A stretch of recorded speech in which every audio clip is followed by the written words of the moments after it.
Small manufacturers are leveling up with 3 AI agents, one of them the Anomaly Detector Agent. The Anomaly Detector Agent eliminates guesswork in machine health monitoring.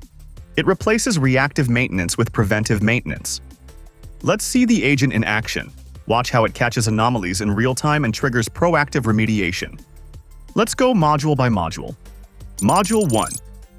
The dashboard shows 4 critical parameters: data pipeline, AI engine, alert system, maintenance API.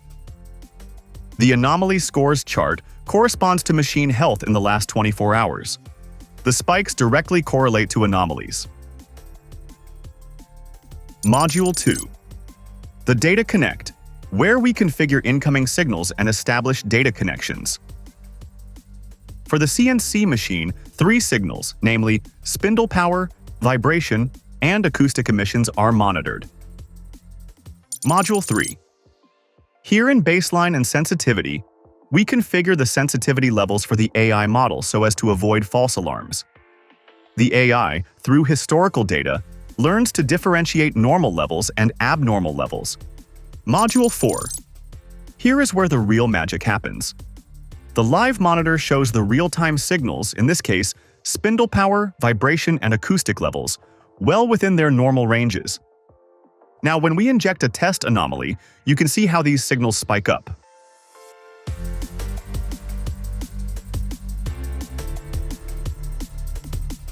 Also, you can see the anomaly scores climbing up. The AI engine suspects of possible tool failure. In the diagnosis module, AI performs the root cause analysis and prepares a diagnosis report. Post-diagnosis, the agent is ready for remediation. In this case, it auto-pauses the machines, reduces feed rates, schedules tool change, and creates a maintenance ticket for tool replacement. The last module is the incident section, which captures the anomaly and its remediation timelines and provides a downloadable report for continuous improvement. Trigent's AI agents for manufacturers: 0 IT efforts, 0 infra change, 0 data risks. The first agent is on us for free.